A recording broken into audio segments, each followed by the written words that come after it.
জামাতে ইসলামী 5 বছর মহিলা নেতৃত্ব স্বীকার করে নিয়ে খালেদা মন্ত্রিসভায় 2জন জামাতের নেতা মন্ত্রী পর্যন্ত ছিলেন।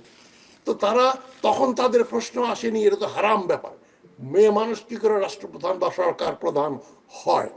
তো ওর শফিকুর রহমান সাহেবের বক্তব্যই প্রমাণ করে, আল জাজিরাতে ইন্টারভিউ দিলেন যে তারা নারী বিদ্বেষী।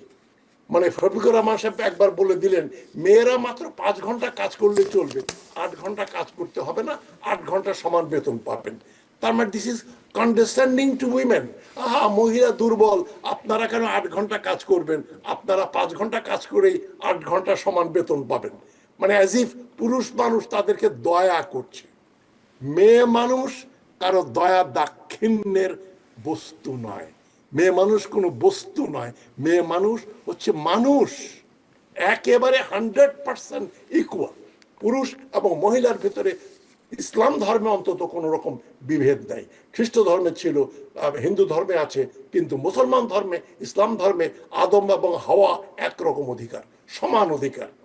বেহেশত থেকে বিতাড়িত হওয়ার জন্য হাওয়া দায়ী না, আদম এবং হাওয়া দুজনে কালেকটিভলি দায়ী। তো এই ব্যাপারগুলো তো গভীর পড়াশোনা, পর্যালোচনার জ্ঞানের দরকার।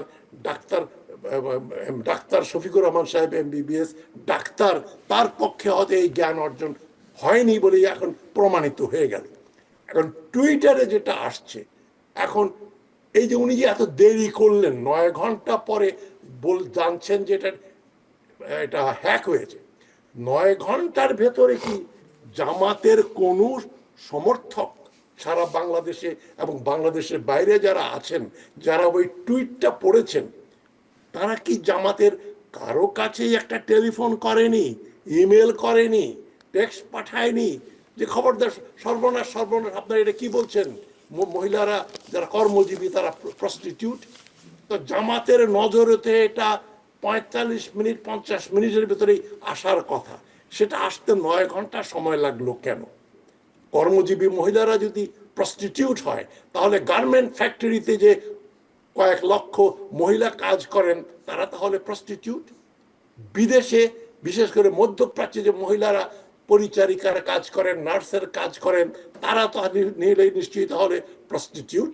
ডক্টর শফিকুর রহমানের স্ত্রী এবং কন্যা যারা ডাক্তার, তারাও তাহলে প্রস্টিটিউশন করছেন। ATV USA, বিশ্বজুড়ে বাঙালিয়ানা।